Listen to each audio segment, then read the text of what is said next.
안녕하세요. 내년이면 앞자리가 바뀌는 60대 여자입니다. 살다 보면 참 세상 많이 좋아졌다는 생각 자주 하게 되죠. 세상이 변한 만큼 기술도 좋아져서 예전에는 사람이 커다란 금속 덩어리를 타고 하늘을 나는 것도 그렇게 신기했는데 이제는 그것 타고 하늘 날아본 사람이 없을 정도로 아무것도 아니게 됐으니까요. 하지만 아무리 기술이 좋아진다고 해도 죽은 사람을 되돌리는 일은 평생 없겠죠. 어쩌면 다른 대단한 기술들 다 필요 없고 그거 하나 딱 바라는 사람도 많을 텐데 말입니다. 하지만 확실한 건 죽은 사람을 되돌릴 수 없지만 죽은 사람이 산 사람을 걱정하는 마음은 세상에 남아서 산 사람에게 전해지는 건 가능하니 그것만으로도 세상이 참 많이 좋아진 게 아닌가 싶네요. 예전에는 참 저보다 먼저 간 야속한 남편을 그렇게 다시 만나고 싶었습니다. 정말 어떤 대가를 치러도 상관이 없으니 딱 한 번만 남편을 만나고 싶었어요. 근데 그것도 남편에게 할 짓이 못 되는 게 우리 남편 참 살아생전에 고생 많이 했거든요. 남편도 저도 없는 집안에서 평생 없이 자란 것들끼리 만나서 없는 살림 꾸려서 살았는데 이제는 그게 그저 추억이고 지난 일이지 그때는 참 많이 힘들었습니다. 그래도 둘 다 멀쩡한 팔다리 붙어 있으니 그걸로 행복한 거라고 생각을 하면서 우리가 세상에 태어나게 한 아들과 딸을 위해 정말 열심히 살았어요. 애들은 없는 살림에서 이럴 거면 차라리 낳질 말지 라는 생각은 절대 하지 않고 고되긴 하지만 그래도 한 번쯤 태어날 만하다 라는 생각으로 살길 바랐거든요.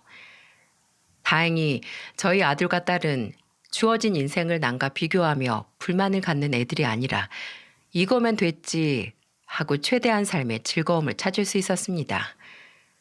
아들은 어려서부터 공부를 참 잘했는데 운동도 꽤나 해서 그 능력들이 저와 남편이 본인에게 돈보다도 주기 어려운 재산을 주신 거라며 웃곤 했어요. 그마저도 지가 다 열심히 노력한 결과인데도 지가 뭔가를 해내면 꼭 습관처럼 봐봐, 이거 다 엄마랑 아빠가 이룬 거라니까요? 라고 본인이 낸 성과를 저와 남편의 공으로 돌리곤 했죠. 참 착했습니다. 어려서부터 말을 참 예쁘게 했어요. 딸도 성격이 긍정적이라서 고등학교 졸업하고 대학을 지방에 있는 딱 하나 붙었을 때 그래도 죽으라는 법은 없다며 고작 어제 고등학생이었던 녀석이 씩씩하게 혼자 지방으로 가서 4년 동안 타지 생활하면서 차석으로 졸업했었죠. 아들은 서울에 꽤나 이름난 대학을 나왔지만 그 대학 간판보다도 중요했던 게 바로 지 아빠와 같은 해병대를 들어갔다는 거였습니다. 아들은 어려서부터 해병대를 나온 남편이 동기회에서 받은 해병대 공로패 들여다보는 걸 그렇게 좋아했어요. 멋있다고 나도 아빠랑 똑같이 여기 갈 거라고 노래를 불렀었죠. 작은 손으로 지 아빠 대신 그 공로패를 손걸레로 열심히 닦던 녀석이 어느덧 지 아빠 키를 훌쩍 넘고 정말 해병대 들어갔었으니 세월이 참 얄미울 정도로 빠르더군요. 그리고 아들이 해병대에서 몸과 정신을 갈고 닦을 때 남편은 그 당시 가죽을 갈아주는 일을 했습니다. 트럭에 온갖 종류의 가죽들 다 싣고서 가정집은 물론이고 사업장 돌면서 출장 서비스로 소파 가죽을 갈아주는 일을 했었어요.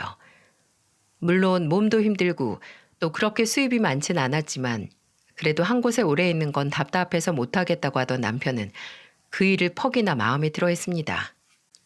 근데 하루는 밤 늦게까지 일을 하고 트럭을 몰면서 집으로 돌아오다가 사고가 난 거죠. 남편은 5일 동안 중환자실에 있다가 그렇게 세상을 떠났습니다. 마지막 제가 기억하는 남편의 모습은 여기저기 터져서 붕대를 감고 잠자는 것처럼 누워있는 모습이었죠.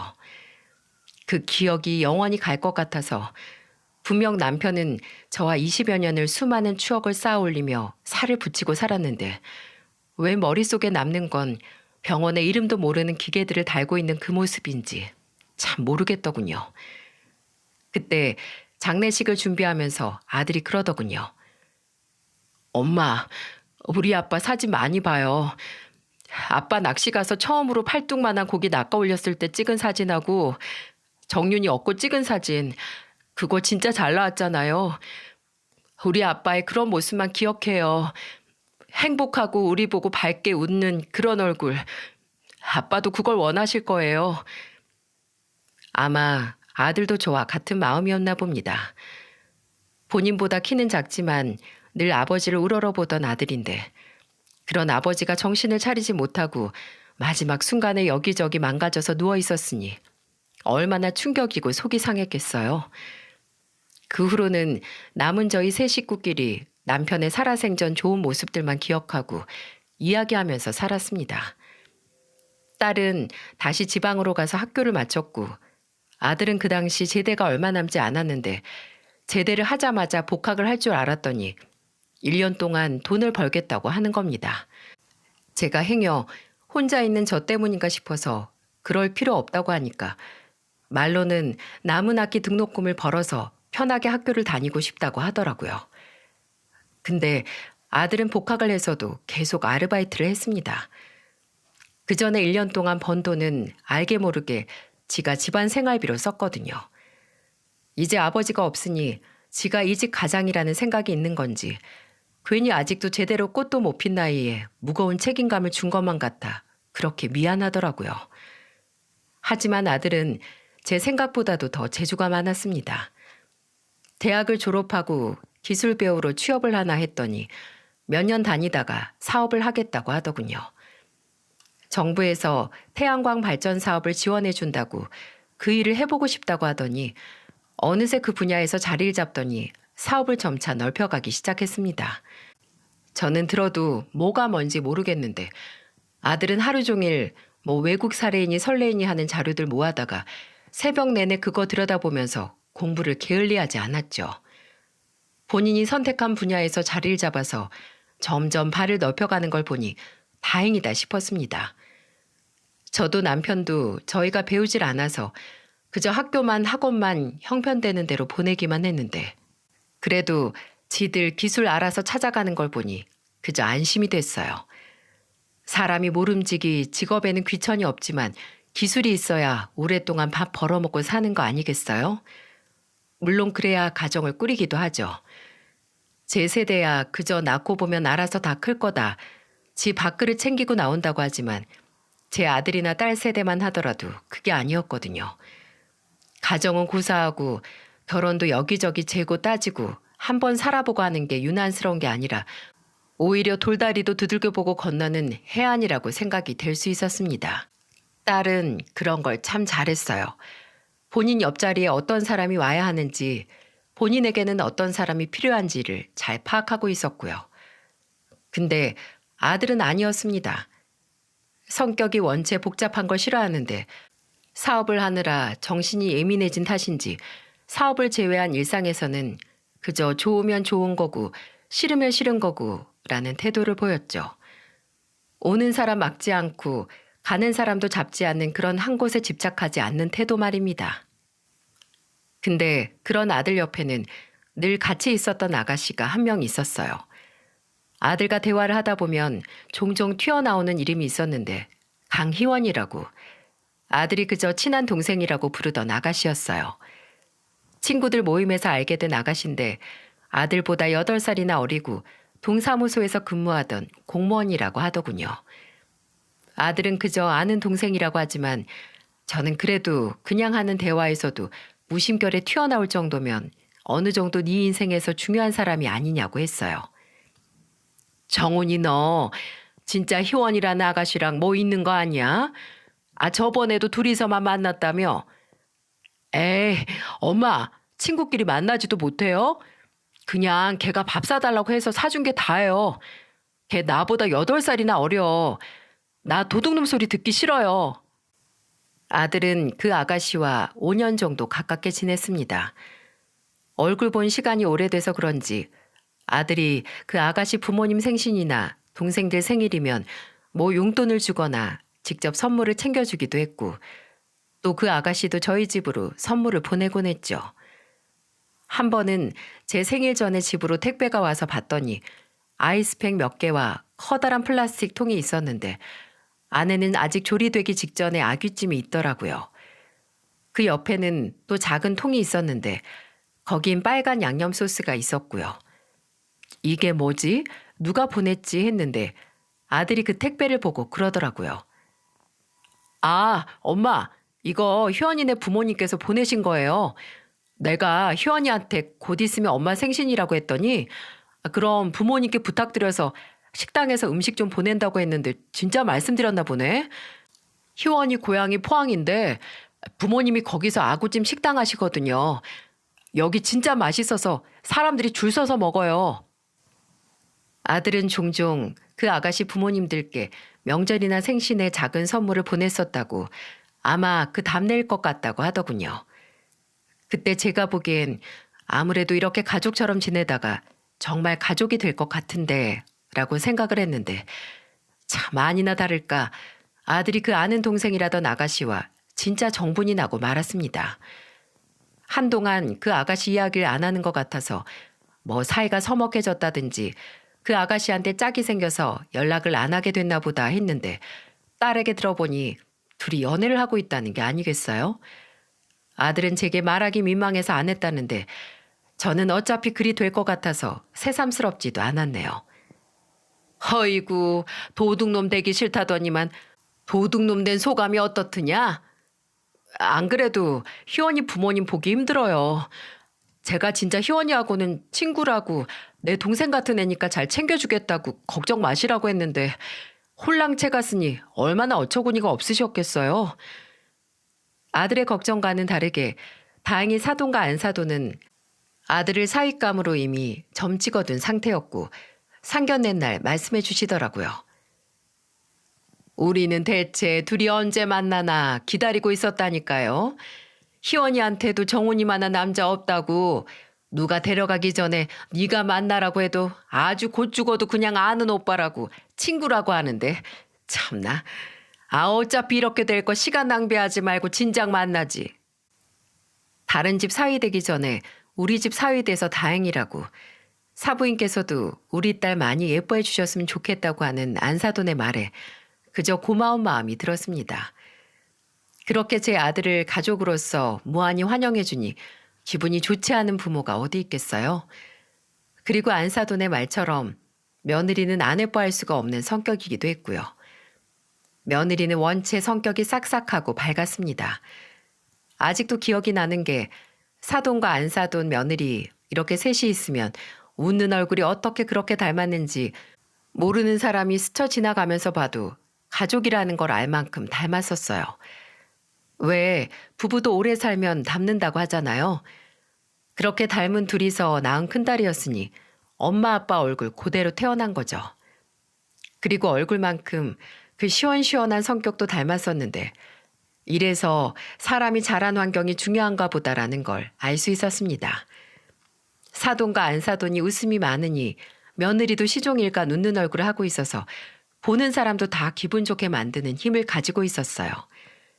아들과 며느리는 아무래도 연인으로 만난 시간보다 아는 오빠 동생으로 지낸 시간이 많아서 그런지 결혼하고 나서도 뭔가 더 편하고 친구처럼 지내더라고요. 둘이 결혼하고 저도 함께 아들네 집에서 살게 됐는데 둘이 같이 있는 걸 한 지붕 아래서 가만히 보고 있다 보면 부부보다는 좋은 친구 같은 느낌이 들 때가 있었는데 저는 오히려 그게 좋더라고요. 더 편해 보이고 더 가족 같아 보여서 어쩌면 결혼이라는 게 저렇게 서로에게 잘 보이려는 마음보다는 스스럼 없이 편한 사람과 하는 게 낫겠다 싶더군요. 처음에 아들이 제게 합가를 해서 결혼해서도 저와 함께 산다고 했을 때 반대를 했습니다. 물론 남편이 세상을 떠나고 나서는 제게는 늘 아들이 있고 딸이 있어서 혼자 살아보진 않았지만 그래도 아들이 지 가정 꾸려서 나가 산다고 하는데 무슨 문제가 있겠어요? 저도 나이 먹어서 한 번이라도 혼자 살아보기도 해야죠. 근데 아들은 단호하게 안 된다고 하는 게 아니겠어요? 물론 그 당시 제가 허리하고 무릎이 안 좋아서 걸으면 바로 통증 때문에 오래 걷질 못하긴 했지만 그렇다고 해도 집안에서 움직이는 건 문제가 없었어요. 하지만 아들과 며느리는 어차피 집에 방도 남는데 뭐하러 집 2개를 오고 가냐고 그게 낭비라고 하더군요. 그래서 저도 얌체같이 못 이기는 척 아들내외와 함께 살게 됐습니다. 제가 같이 살면서 며느리에게 도움도 참 많이 받고 또 며느리의 수다와 애교에 심심할 틈 없이 살긴 했죠. 아무래도 동사무소에서 사람을, 그것도 나이 지긋한 어르신들을 자주 만나다 보니 노하우라고 해야 할지 대화를 잘 이끌어 나갔습니다. 며느리와 대화를 하고 있으면 요상하게 제가 말해야겠다고 생각도 안 한 걸 이야기하게 되더라고요. 예, 내가 참 이상하다. 너하고 이야기하다 보면 안 해도 되는 말도 하고 말이 꼬리에 꼬리를 물면서 길어진다. 너 어디서 이런 거 배웠니? 어머님, 그런 걸 어디서 배워요? 그런 게 아니고 그냥 어머님이 제가 좋고 예쁘니까 괜히 말 한마디라도 더 하고 싶어서 그러신 걸 거예요. 우리 어머님 절 이렇게 좋아하셔서 어떻게 해요? 며느리와 저는 둘이서 남산으로 산책도 자주 가고 경복궁 근처에서 돌담을 끼고 천천히 걸으면서 이야기도 나누고 또 같이 사우나도 자주 갔어요. 아무래도 제가 관절이 아프다 보니까 뜨거운 데서 몸 지지는 걸 좋아하는데 처음에 며느리는 왜 나이가 들수록 뜨거운 곳에서 가만히 있는 걸 좋아하는지 모르겠어요. 덥기만 하고 땀만 많이 나는데 하고 이해를 통 못하더니 나중에는 뼈마디까지 뜨끈하게 데펴지는 느낌이 좋다며 저보다도 더 자주 사우나를 찾곤 했습니다. 또 제가 나중에 무릎 수술을 했을 때는 재활이 끝나도 꾸준히 운동을 해야 한다고 하면서 저를 데리고 운동도 자주 갔었죠. 어머님, 이거 수술하고 안 움직이면 말짱 꽝이에요. 나중에는 무릎이 안 구부러져서 쪼그려 앉지도 못한다니까요. 그렇다고 무리한 운동은 안 되니까 저랑 수영 다녀요. 물속에서 걸으면 관절에 무리도 안 가서 괜찮을 거예요. 이렇게만 말하면 며느리가 아들과 결혼을 하고 지금까지 저희 집은 늘 행복하고 웃을 일만 가득하다고 생각하실 수 있지만 어느 사람 사는 집이 그렇듯 바람 잘 일이 없는 날도 무수히 많았습니다. 어느 순간부터 며느리의 장점이었던 모습이 단점이 되어 저와 아들 그리고 손자들까지 힘들게 만들었거든요. 며느리는 하고 싶은 말이 있으면 끝도 없이 말을 잘했지만 또 할 말이 없고 본인이 말하고 싶지 않으면 조개보다도 더 세게 입을 꾹 다물고 아무 말도 안 했어요. 뭐 사람이 물론 말하고 싶지 않으면 그냥 가만히 있을 수도 있는데 그렇다고 남의 말을 무조건 무시하는 건 별개 이야기잖아요. 지 할 말 있을 때는 귀가 따갑도록 이야기하다가 본인이 말하기 좀 곤란하다 하고 싶지 않다 하면 입을 딱 닫고 남이 하는 말을 그저 무시하는 게 아주 사람 복장을 터뜨리는 일이니까요. 아들과 며느리가 손자 둘을 낳고 나서 며느리는 일을 그만뒀거든요. 저는 처음에 반대를 했었습니다. 그 되게 어려운 공무원 쎄 빠지게 공부해서 됐으면서 그냥 그만둔다는 게 너무 아까웠거든요. 제가 애들은 다 키워준다고 저와 아들이 며느리를 설득하려는데 이때부터 며느리는 입을 딱 다물었습니다.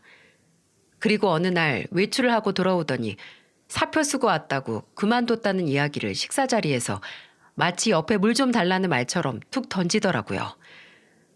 저는 며칠 안 사돈이 전화를 해서 하는 푸념을 들어야 했네요. 그거 공부한다고 얼마나 고생을 했는데 이렇게 허무하게 그만두냐고 아직 30대인데 너무 아깝다고 하셨습니다. 그건 제 생각도 같았어요. 근데 아깝지만 어쩌겠습니까?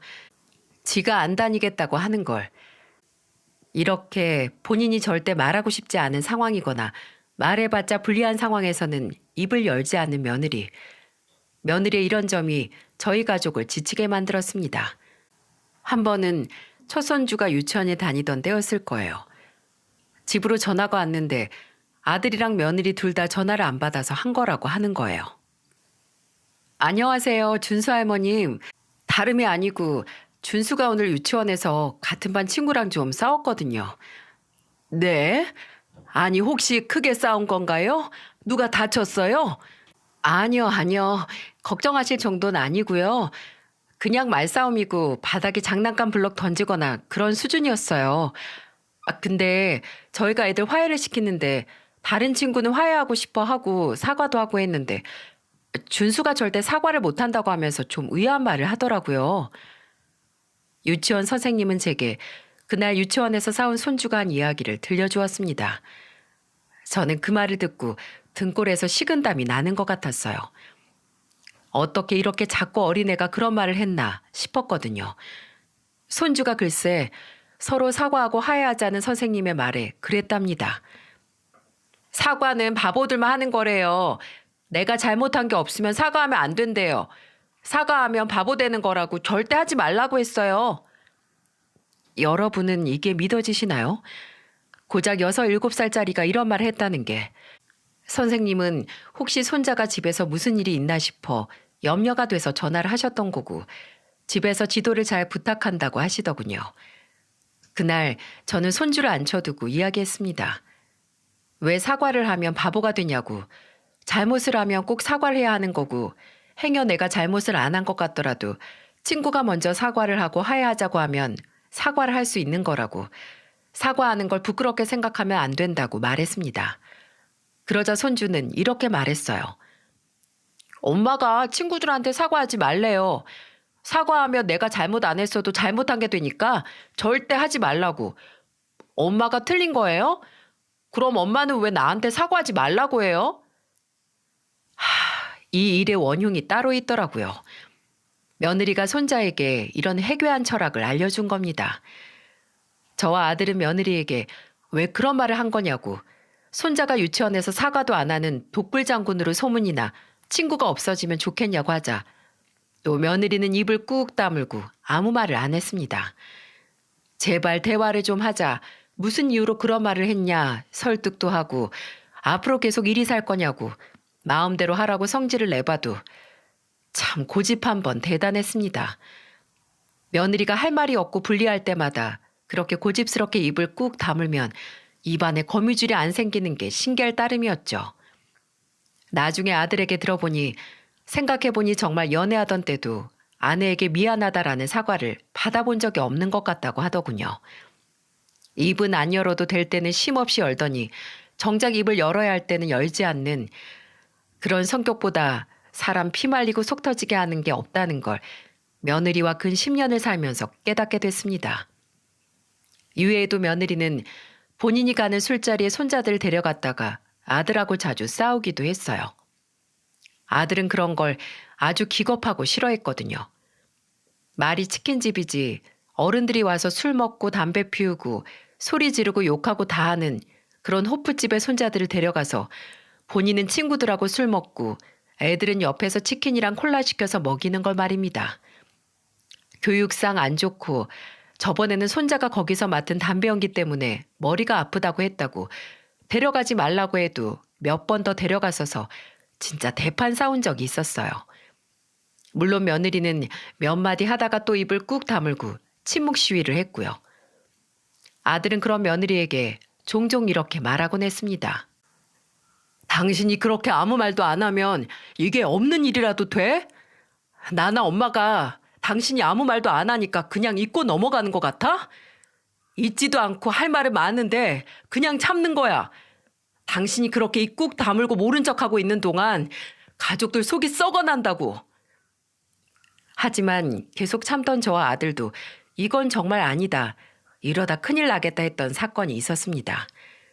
그리고 이 일이 아들과 며느리가 10년의 결혼 생활에 마침표를 찍게 된 큰 계기가 됐었고요. 저는 살면서 아들이 그렇게 화를 내는 모습은 처음 봤습니다. 그맘때쯤 지방에 있던 딸이 서울로 직장을 옮기면서 이사를 했는데 주말에 거기 들렀다가 늦은 점심 먹고 집으로 돌아오던 길이었어요. 왜 아파트 같은 경우에는 높다란 건물이 사방팔방 있어서 조그만 소리를 쳐도 울리는 거 아시죠? 그래서 층이 낮은 집일수록 고래고래 소리를 지르면서 싸우면 밖에서도 소리가 울려서 잘 들리는데 그 당시 저희 집이 2층이었거든요. 집에 가면서 공동 현관 앞에 서서 비밀번호를 누르고 들어가려고 하는데 어디서 제정신이야? 라는 우렁찬 목소리가 들리는 거예요. 아이고 누가 싸우나 보다 하고 생각을 했는데 참나 그게 저희 집에서 나는 소리라고는 상상도 못했죠. 물론 아들과 며느리가 종종 다투긴 했지만 아들도 언성을 높이지 않았고 며느리야 아예 말을 하지 않았으니까요. 그리고 집 현관문을 여는 순간 들리는 소리에 아까 그게 내 아들 목소리였다는 걸 알게 됐죠. 대체 무슨 생각으로 그런 거야? 왜 말을 안 했어? 왜 꼭 중요한 얘기를 안 하고 가만히 있다가 이 사단을 내? 뭐야? 왜 이렇게 소리 질러? 정훈아, 너 목소리 좀 낮춰. 애들 방 안에 있을 거 아니야. 아, 무슨 일인데 그래? 뭐 때문에 이렇게 소리 지르고 있어? 당신이 말해봐. 당신이 무슨 일을 저질렀는지 당신 입으로 엄마한테 말씀드리라고. 며느리가 말할 리가 없죠. 누가 봐도 며느리가 뭔가 잘못한 것 같은데 걔는 지가 불리하면 절대 입 뻥긋 안 하니까요. 참다 못한 아들이 제게 자초지종을 설명했는데 왜 아들이 그렇게 노발대발 이성을 잃었는지 알겠더라고요. 며느리가 아들 몰래 아들 통장에서 돈을 뺏어 썼답니다. 그것도 그냥 생활비 통장이 아니라 아들이 사업자금 넣어둔 계좌에서 처음에는 소액으로 시작을 해서 나중에는 몇백씩 빼갔는데 그게 모이고 모여서 헉소리 나는 금액이 되어 있었던 거죠. 그 돈 어디다가 썼는지나 말해. 너 도박하냐? 아니면 바람났어? 아니야, 그런 거. 지가 억울하니까 그 입이 좀 열리나 보네. 그럼 억울할 일 없이 무조건 당신이 잘못한 일이라서 입 다물고 있는 거야? 바른 대로 말해, 당장. 진짜 부부 사이에 고소당하기 싫으면 말하라고. 나 이거 이전처럼 그냥 못 넘어가. 끝내 며느리는 다 기어들어가는 목소리로 말을 했습니다. 투자를 했다고 합니다. 지인에게 좋은 정보를 들어가지고 주식도 하고 그랬대요. 도박은 아니라더니 이게 도박이지 뭔가요? 심지어 그것도 다 잃어서 돈을 빼고 빼다 보니까 불었다고 절대 바람나서 그런 건 아니라고 하더군요. 왜 그런 걸 나한테 한마디 상의도 없이 해? 말했으면 못하게 했을 거잖아. 쓸데없는 생각 말라고. 그럼 이게 쓸데없는 일 아니야? 다 날려놓고 무슨 할 말이 그렇게 많아?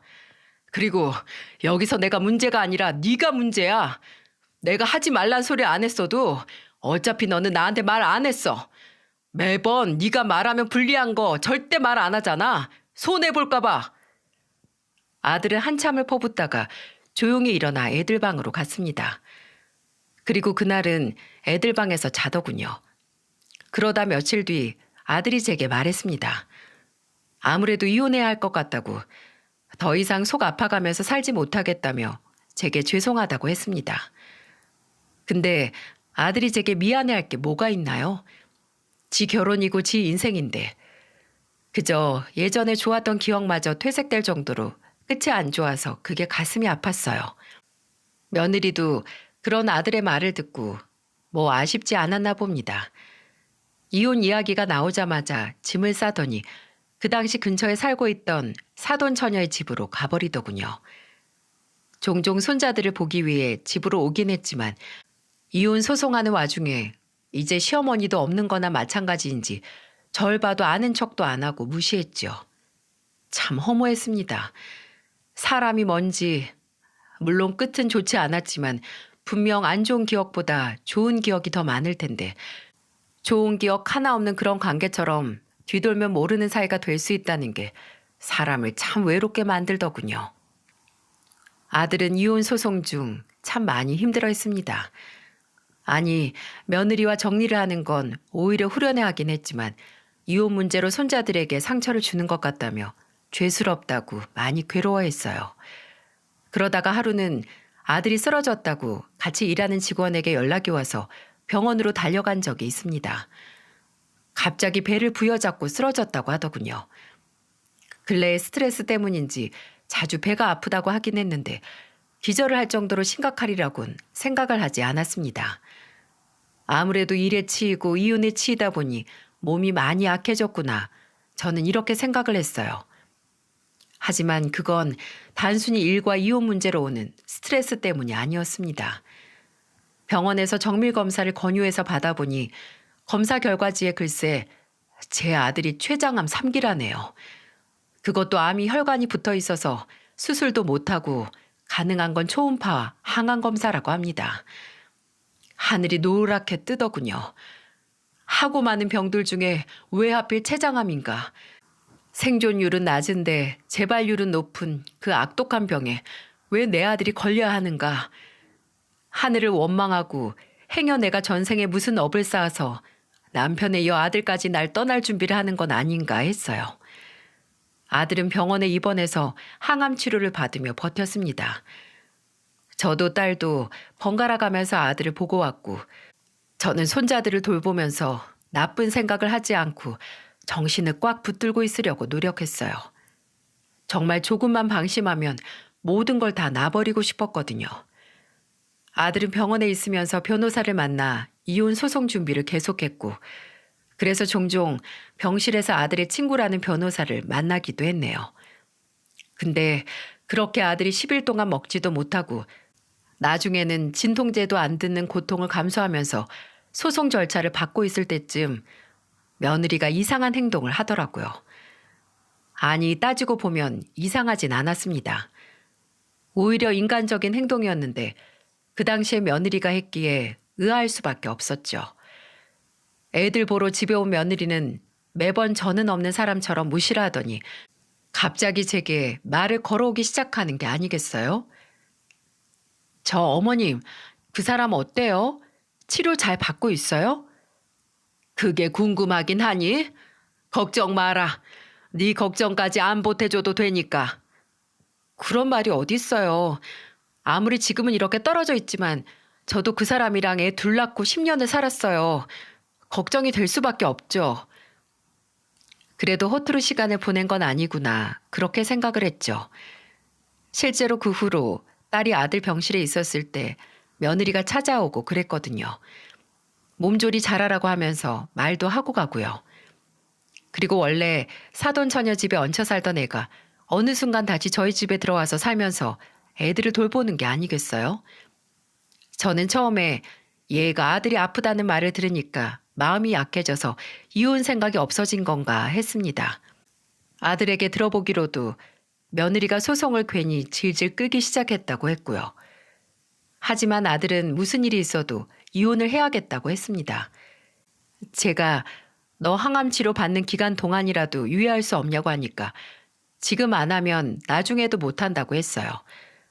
어쩌면 이미 결과가 어떻게 될지 아들은 다 알고 있었는지도 모릅니다.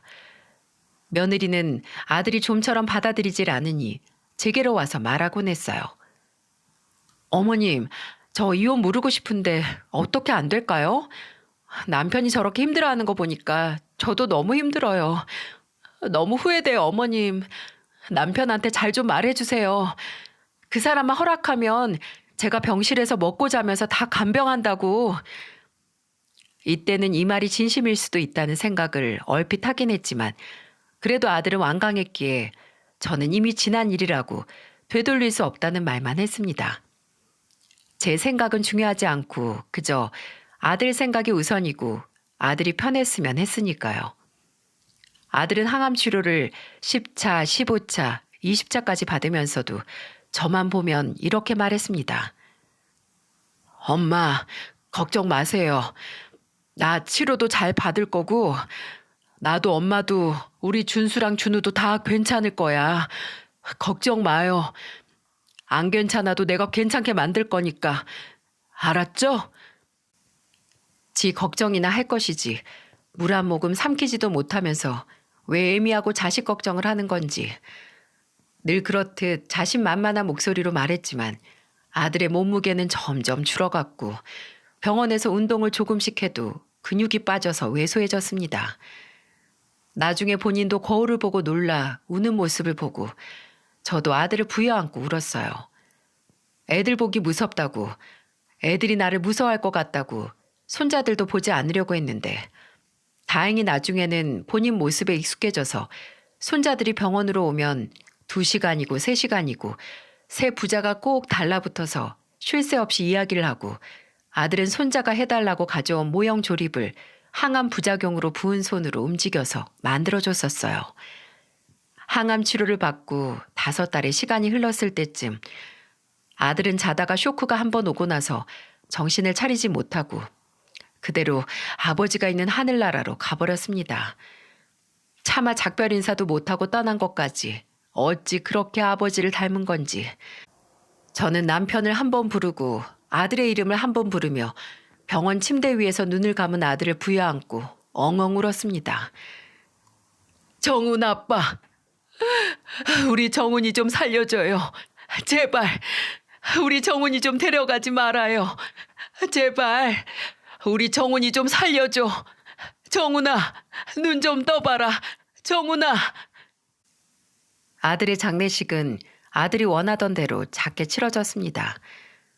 아들은 동생인 딸에게 이미 말을 했었더라고요. 만에 하나 정말 자신이 다음날 눈을 못 뜬다면 장례식은 최대한 작게 해달라고. 딸이 이상한 소리 하지 말고 그럴 거면 잘하고 하면서 그 이유를 묻자 아들이 그랬다는군요. 그래야 정윤이 너랑 엄마가 편하지. 죽어서까지 너랑 엄마 고생시키고 싶지 않다. 미련한 것, 끝까지 다른 사람 걱정이지 아주. 그런 마음으로 더 간절하게 살려고 하지. 나쁜 것, 야속한 것. 이라고 몇 번이나 속으로 아들을 부르며 원망도 했지만 자식이 둘이고 늙은 어머니까지 있는데 그리 눈 감은 아들 속은 어찌 편하겠습니까? 나중에는 그저 이제 아무도 걱정 말고 편히 눈 감기만을 바랄 수밖에요. 아들의 부고를 듣고 며느리도 병원으로 달려왔습니다. 와서 꺼이꺼이 오열은 하지 않았지만 둘째 손자를 안고 고개를 숙이고 있는 모습을 보긴 봤습니다.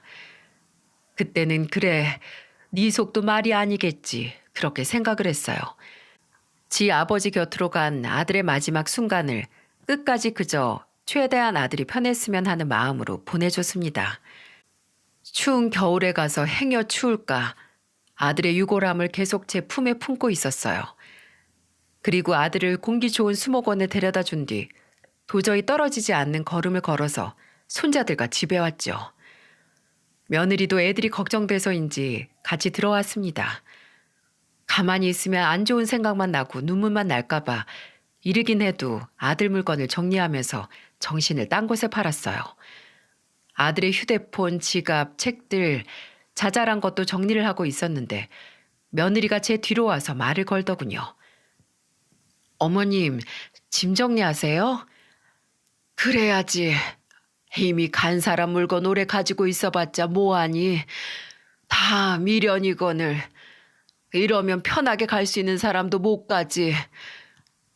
아, 그럼 어머님 짐은 언제 정리할 거세요? 무슨 말인가 했습니다. 아들 짐을 정리하는 건 어쩔 수 없지만 대체 제 짐을 왜 정리한다는 거죠? 제가 왜 내 짐을 정리하냐. 나는 방 안 옮기고 계속 쓸 건데 하니까 며느리가 이렇게 말하더군요. 어머님, 계속 여기서 살 생각이셨어요? 그건 안 되죠. 이제 애들 아빠도 없어서 남이나 마찬가지인데. 예, 너 말은 똑바로 해라. 여기서 나가야 할 사람이 있으면 그건 내가 아니고 너지. 너야말로 먼저가 내 아들이랑 남 아니더냐? 그래도 애들 엄마라고 여기 뻔질나게 드나드는 거 눈 감고 있었더니 무슨 헛소리를 하고 있어. 모르시나 본데 저 이혼 안 했어요. 소송 마무리 되기도 전에 애 아빠 그렇게 갔으니까 소송 무효된 거라고요. 이혼은 당사자가 죽으면 소송 수기 안 되는 거 아시죠? 머리를 맞은 기분이었습니다. 이게 이러려고 내 아들과 이혼을 그렇게 미룬 건가 계속 끈 건가 싶더라고요. 너 내 아들 죽을 줄 알고 일부러 버텼니? 애들 앞으로 있는 재산이나 집 서류상으로는 네가 아내라고 네가 가져가려고? 참, 어머님도 할 일 없으시네요. 그런 생각이나 하시고. 어떻게 생각을 하시든 어머님 자유인데요. 어쨌든 이 집에서 하루빨리 나가주세요. 제 가족 아닌 사람하고 같이 사는 거 되게 불편하거든요. 매번 입을 열지 않아서 가족을 힘들게 했던 며느리가 술술술 말을 하는 걸 보면서 소름이 끼쳤습니다. 저 말을 하려고 연습이라도 한 건가, 다 준비됐던 건가 싶어서 무섭기까지 하더군요. 저는 억울하고 분해서 몸이 부들부들 떨려오기까지 하는데 더 이상 며느리의 얼굴을 보고 있는 것도 곤욕이었어요. 그래서 제 짐을 간단히 싸고 아들의 유품을 정리해서 챙기고 딸네 집으로 갔습니다. 제게서 말을 들은 딸도 물론 분노를 했고 며느리가 죽은 아들의 재산 상속을 못 받게 소송을 걸자고 했어요.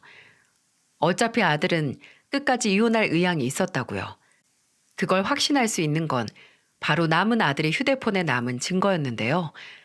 나중에 딸이 아들 휴대폰을 확인하다가 아들이 몇 달 전부터 며느리와 나눈 대화를 모두 녹음을 하고 문자도 저장을 해놨다는 걸 발견했거든요. 녹음된 걸 몇 개 들어봤는데 그저 아들이 불쌍하기만 했습니다. 분해서 어찌 눈을 감을 수 있을지 걱정까지 됐어요. 아들이 아프기 전 며느리는 아들과의 대화에서 이혼을 할 때 하더라도 나는 애들은 안 데려간다. 네가 키우라는 식으로 나왔습니다. 심지어 애들이 아들을 닮아서 보고 싶지도 않다는 막말까지 하더군요. 그 녹음된 걸 들으면서 많이 울었습니다. 죽은 후 아들이 며느리에게 이용당한 것만 같아서 이제는 그런 감정을 가질 수 없는 아들을 대신해서 제가 울었네요. 하지만 사람은 죽어도 마음은 사라지지 않더라고요.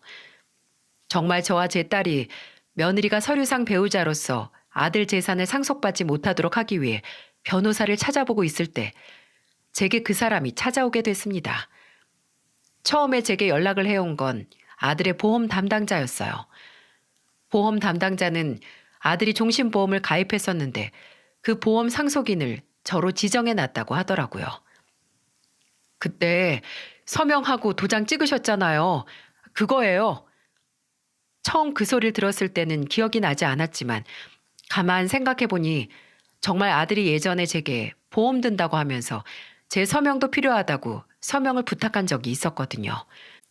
몇몇 분은 제가 위험한 게 뭔지 잘 알아보지도 않고 아들이 하라는 대로 서명하고 도장까지 찍었다고 하실지 모르겠지만 저야 자식들 말이면 뭐든 믿고 보는 사람이니 그랬던 거였죠. 아들이 마지막에 행여 제가 힘들까 걱정이 돼서 남긴 보험금은 다시금 저를 울적하게 했습니다. 끝까지 아들의 도움을 받는 것 같아서 미안했어요. 근데 놀라운 건 거기서 끝이 아니었다는 겁니다. 아들의 보험 담당자가 연락이 오고 나서 얼마 지나지 않아서 아들의 친구라던 변호사에게서 연락이 왔습니다. 할 말이 있다고 지금 집에 계시냐고 하더라고요. 제가 아니라고 지금 딸네 집에 있다고 하니까 그 집 정훈이 명의 아니냐며 왜 나와 계시냐. 일단 그럼 거기로 가겠다고 주소를 보내달라고 하더라고요. 혹시 아들이 가기 전 정리한 사업에 무슨 문제가 생겨서 그러나 했는데 아들의 변호사는 제게 마지막 아들이 제게 남기고 간 마음을 전해주었습니다. 어머님, 정훈이가 눈 감기 2주 전에 저를 불러서 그랬거든요. 유언장 작성하고 또 유산 문제도 정리하고 싶다고요. 혹시 모른다는 마음으로 썼나 봐요. 정훈이 잘 아시잖아요. 준비성 하나는 철저한 거. 일찍 말씀드리려고 했는데 어머님께도 좀 마음 추스르고 하실 시간이 필요한 것 같아 지금 왔어요. 그리고 아들의 변호사가 말하길 아들 명의로 남아있는 집과 더불어서 남은 재산은 전부 8대2로 나눠서 제가 8, 며느리가 2 이렇게 남기겠다고 했다는 거예요. 유언장과 더불어 변호사인 친구에게 공증을 받아서 법적 효력이 있는 거라고 며느리가 아들 재산에 손 못 대게 할 수 있다고 했었죠. 솔직히 재수 씨, 아니 재수 씨라고 부르기도 뭐하죠. 정훈이는 그렇게 끝까지 정리하고 싶어 했는데 정훈이가 그 여자한테 재산 나눠주는 것도 아까워긴 했는데 그래도 이거 안 주면 나중에 그 여자가 어머님이나 동생 괴롭힐 수 있다고 이거라도 줘서 입 막을 수 있으면 됐다고 하더라고요. 어차피 생전에 이혼을 했어도 재산 분할을 했어야 하니까 그거 준 셈 치면 된다고 했어요. 그리고 그 여자가 준수랑 준우 안 키우겠다고 했던 거 혹시 알고 계세요? 저는 소송 준비하면서 정훈이가 남긴 증거들 보면서 알았는데 정훈이는 그 여자가 아마 본인이 죽고 나서도 애들 돌보지 않을 것 같다고 하더라고요. 아마 어머님께서 다 하실 거라고 하면서 정훈이가 어머님 걱정 진짜 많이 했어요. 마지막에 속상하게 만들어드린 것 같다고. 아버지 잃었던 슬픔 다시 겪게 하는 것 같다고 울기까지 했어요. 정훈이 진짜 잘 안 울거든요. 저는 정훈이랑 몇 년째 친구로 지내면서 정훈이 우는 거 처음 봤었어요. 그리고 제게 상속 유언장뿐만 아니라 아들이 직접 쓴 편지를 건네줬는데 거긴 저와 딸 그리고 손자들에게 보내는 마지막 말이 있었어요. 손자들에겐 아빠가 먼저 가서 미안하다. 곁에 오래 있어주지 못해 미안하다는 말이 있었고 아빠도 돌아가신 할아버지와 함께 오래 살지는 못했지만 그래도 늘 할아버지가 곁에 있다고 믿으니 용기가 났다고 너희들도 그렇게 믿으면 된다고 아빠가 늘 곁에 있을 거라고 했고 딸에게는 너에게 이런 책임감을 맡기고 가서 미안하다고 어머니를 잘 부탁한다고 내가 네 덕분에 아마 편히 눈 감을 수 있을 것 같다며 고맙다고 남겼습니다. 그리고 제게는 죄송하다는 말이 정말 많이 담겨 있었네요. 그저 죄송하고 또 죄송하다. 엄마께 다시 이런 상처를 남겨서 죄송하다고 말입니다. 아들은 떠나기 직전까지 남는 가족들에 대한 죄책감과 그리고 걱정을 그렇게 정리하고 있었던 거예요. 저도 그리고 아무도 모르게 말입니다. 물론 그건 며느리도 마찬가지였고요. 며느리는 본인의 아들의 재산 중 고작 그 정도밖에 받지 못하는 걸 알자 아들의 유언장을 무력화시키고 재산 소송을 하려고 했어요. 하지만 아들이 남긴 유언장은 법적 효력이 있었고 심지어 며느리는 아들의 재산 중 최소한의 비율로 권리를 상속받을 수 있었기에 해봤자 아무런 효과도 없었습니다. 소송이 무의미하다는 걸 알자 제게 와서 그러더군요. 애들을 데려갈 테니 재산을 더 나눠달라고요. 애들도 권리가 있으니 그걸 달라고 말입니다. 저는 단호하게 일 없다고 말했고 며느리는 울고불고 난리를 쳤어요. 사람이 돈에 눈이 멀어서 이성을 잃은 모습 본 적 있으신가요? 기억에서 절대 지워지지 않을 정도로 추하답니다. 내가 왜 이것밖에 못 받아? 내가 왜? 10년 동안 같이 살면서 애 키우고 어머님도 모셨는데 왜 내가 이것밖에 못 받냐고요? 예, 애 키우는 건 어차피 네 일이었어. 네 자식 아니니? 그리고 나 모시고 살겠다 먼저 나선 것도 너고 나는 네가 나가서 살아도 아무 문제 없었다. 어떻게 나한테 이래요?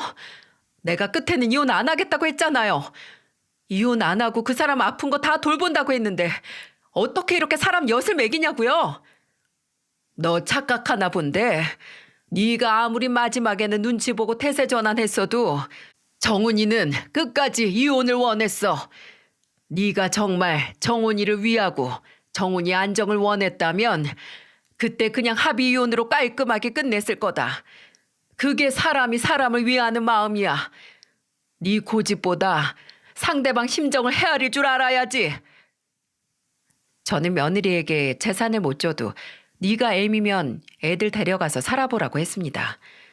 안 막는다고. 근데 저는 알았거든요. 얼마 안 되는 돈 받고 나서 사내 녀석들 둘 데리고 갈 자신이 며느리에겐 없다는 걸 말입니다. 며느리는 끝내 애들을 못 데려간다고 했고 저는 손자들과 함께 살기 시작했어요.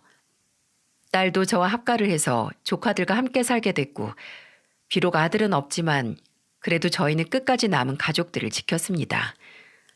그리고 아들이 제 마음속에 별이 되고 며느리라는 게 자식들 버리고 잠적하고 나서 3년 뒤, 그러니까 올해 2월이었죠. 초등학생인 첫째 손자 앞에 며느리가 나타났다고 하더군요. 둘째 손자는 아직 어려서 휴대폰이 없지만 첫째 손자는 딸이 휴대폰을 하나 사줬는데 행여 며느리를 만나면 바로 연락을 하라고 당부한 모양이더라고요.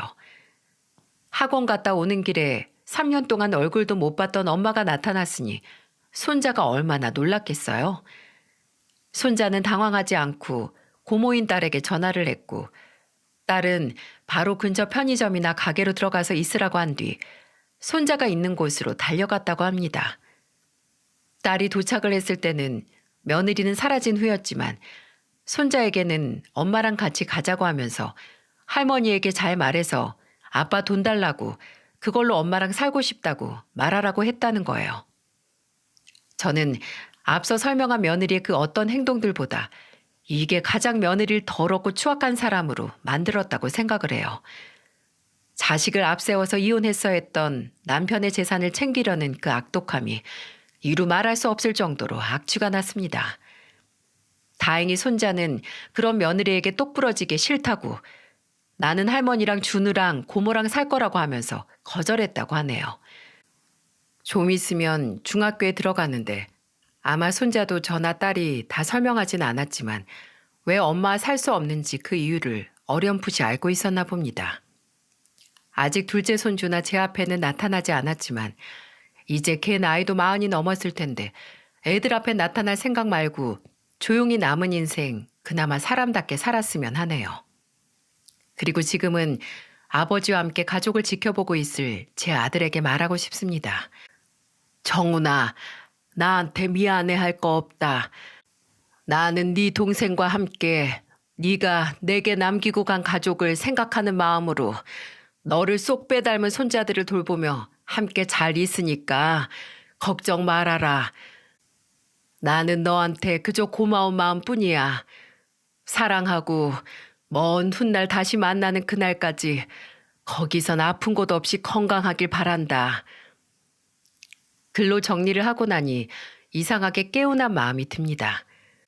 부디 제 사연이 제가 늘 애정하는 성우님의 목소리로 널리 퍼져서 아들에게 닿길 바랍니다. 마지막으로 여러분, 소중한 사람에게 마음을 표현하는 걸 겁내지 마세요. 특히 사과를 하는 건 지는 게 아니고 소중한 사람과의 시간을 지키는 방법이랍니다. 그리고 사랑한다고 소리 높여 말하는 것도 살아가는 원동력이 될 수 있으니 가급적 오늘은 가족에게 친구에게 사랑한다고 그리고 실수를 했으면 미안하다고 하시길 바랍니다. 여러분 모두 사랑하고 또 건강하시길 바랍니다.